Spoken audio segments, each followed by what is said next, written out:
এই যে মোবাইলের অনেকক্ষণ চালানোর পরে ব্যাটারি শাটডাউন হয়ে যায় না, চার্জ দিলে ঠিকঠাক, ওরকম আমাদের ব্রেইনটা তো সারাদিন আমরা কর্মব্যস্ত থাকি, অনেক কাজে ব্যস্ত থাকি। ব্রেইনটাকে যদি ঠিক রাখতে চান, রাতের ঘুমটা খুবই জরুরি, খুবই জরুরি।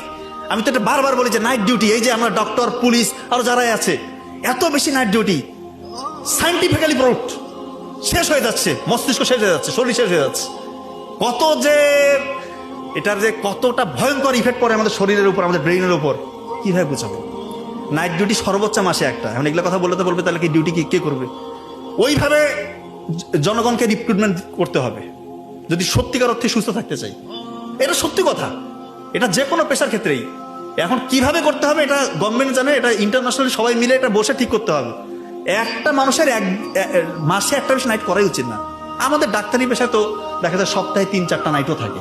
এখন তো উপজেলাগুলোর অবস্থা খুবই খারাপ, মাত্র 2জন ডাক্তার দিয়ে চালায়, মাসে 15টা নাইটও করতেছে, খুবই খারাপ অবস্থা। তো এটাই রিয়েলিটি। আপনাদেরকে বলবো যে রাত জাগবেন না।